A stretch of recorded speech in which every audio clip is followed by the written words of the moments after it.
Жаңа конституция жобасы аясында Қазақстанда вице-президент лауазымының енгізілуі ұсынылып отыр. Осы аталған лауазымның ұсынылуы бұл билік жүйесіндегі жылдар бойы қалыптасқан ережелер мен билік архитектурасының өзгеруіне әкелетін ұсыныстардың бірі болып табылады. Речь идет об учреждении института вице-президента Республики Казахстан и соответствующем его закреплении в Конституции. Назначать вице-президента будет президент с согласия парламента простым большинством голосов. Осыған ашық сұрақ қойсақ, жалпы вице-президент деген кім? Ол жай ғана президенттің орынбасары ма, әлде болашақ мұрагері ма? Немесе дербес саяси тұлға ма? Және де ең басты сұрағымыз, неліктен бұл ұсыныс дәл қазір жаңа конституция жобасы аясында ұсынылып отыр?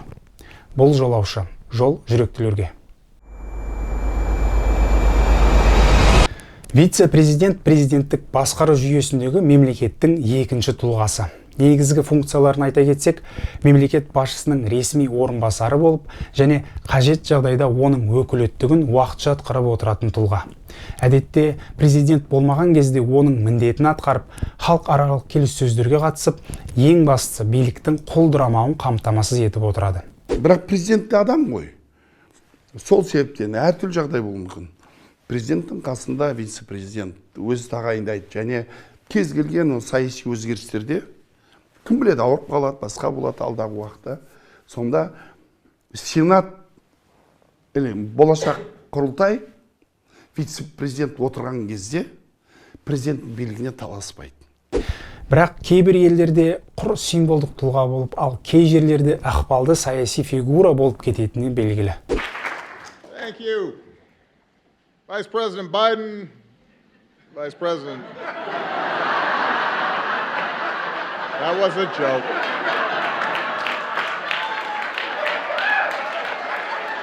I'm really sorry. Қазіргі таңда біздің мемлекетімізде вице-президент лауазымы жоқ болғанымен, алайда тәуелсіз мемлекетіміздің тарихында мұндай қызмет болған екені көпшілікке таңғаларлық жай болатын шығар.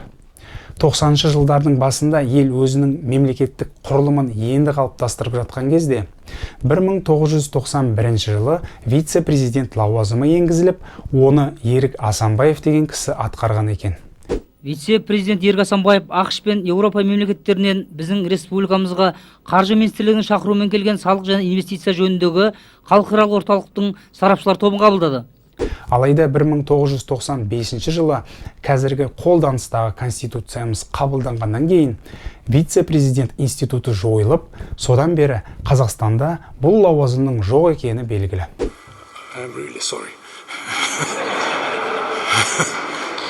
Неліктен осыдан бас тартқанымызды түсіну үшін бірнеше себептерге тоқталуымыз қажет.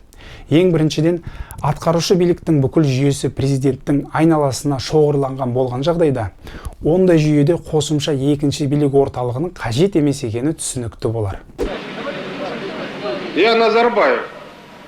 Екіншіден, элита ішінде саяси бәсекелестіктің қаупі. Былайша айтқанда, билік жоғары деңгейде шоғырланған жүйелерде мұндай лауазым ішкі саяси қайшылықтарды тудыруы мүмкін.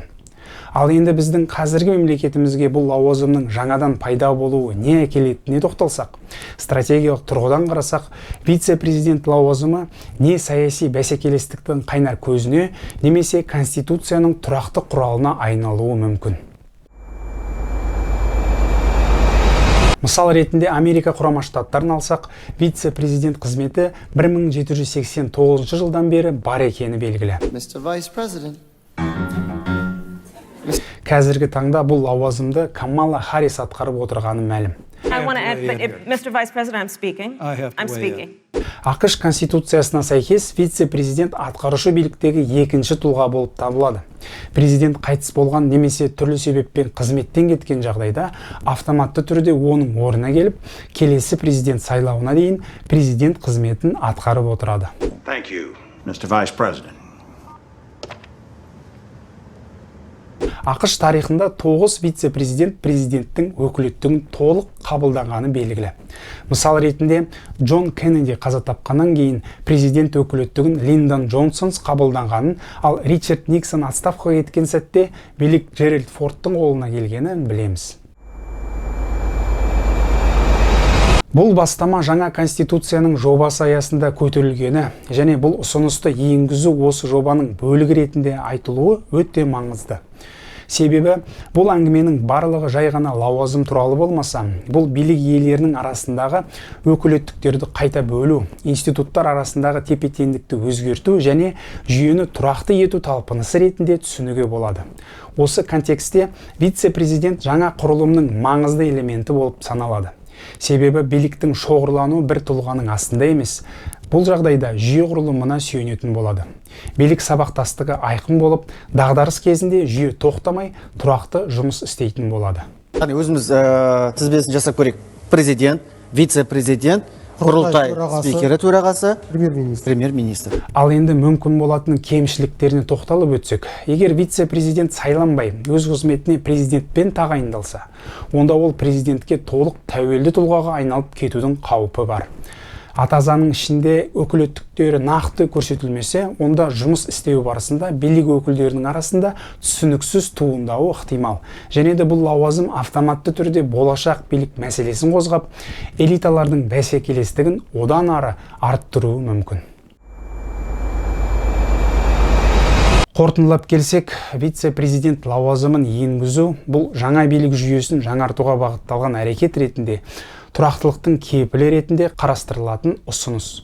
Бірақ бұның бәрі жаңа конституция жобасында қалай нақты жазылатына және оның іс жүзінде қалай жұмыс істейтініне тікелей байланысты. Дәл қазір ең қызығы осы болып тұр. Должен подчеркнуть, данное конституционное нововведение не означает ослабление самого института президентской власти. Напротив, пост президента остается главным в государственной системе. Убежден, Казахстан будет успешно развиваться как президентская республика.